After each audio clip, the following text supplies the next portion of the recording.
Guys, it's Vera Sweeney from Permission to Hustle, and today I'm talking a little bit about planning ahead your content and making sure you know what you're trying to do for the week ahead before you go ahead and try to achieve your goals.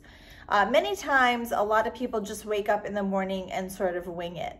And to be honest with you, that's pretty much how I addressed my job for the last 15 years. But until recently, I have been sort of looking at what I'm doing structurally, and instead of just sort of going at it where the wind takes me, I am instead strategically, I'm seeing a lot of benefit and I'm saving a lot of time in the interim. I'm not just sitting around and trying to figure out what it is that I need to do. Instead, I have my actionable list as soon as I wake up that I have created the night before, and I know the 4 or 5 or maybe it's even 8 things that I need to tackle every single day, and I get through that list so much quicker than I ever anticipated, and that makes me a much more productive worker.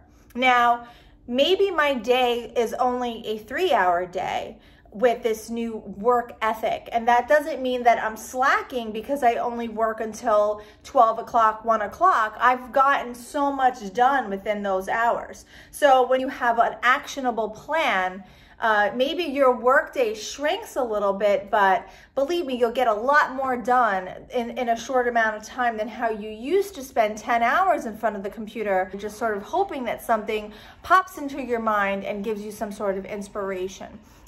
It's not about how much time you put in the day, it's how much effort and work you produce. It's not about me clocking in 5 a.m. to 11 a.m. I'm a successful blogger because that's my work day. No.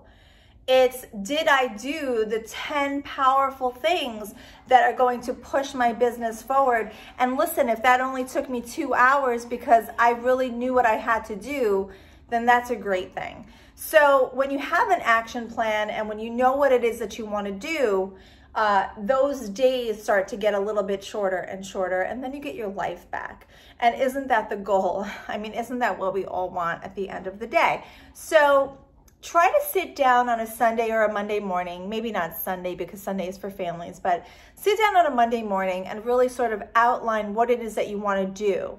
What is it that you want to achieve that week? And how will you accomplish that? Break it down into smaller goals for each of the 5 days that you have ahead of you. And you'll be very surprised if you do it that way. You can really knock a lot out each sitting session once you get in front of your computer, versus just opening up your laptop and saying, I have to do everything today. How should I begin? And when you go with that attitude, it's just so overwhelming that nothing gets done. So that's my big takeaway for the day. Action plans always outweigh overwhelming chaos. I want to take on the world. I need to do everything. That, when you think that way, nothing gets done. Small bites always win. I hope you join us over on the Permission to Hustle Facebook group. And until next time.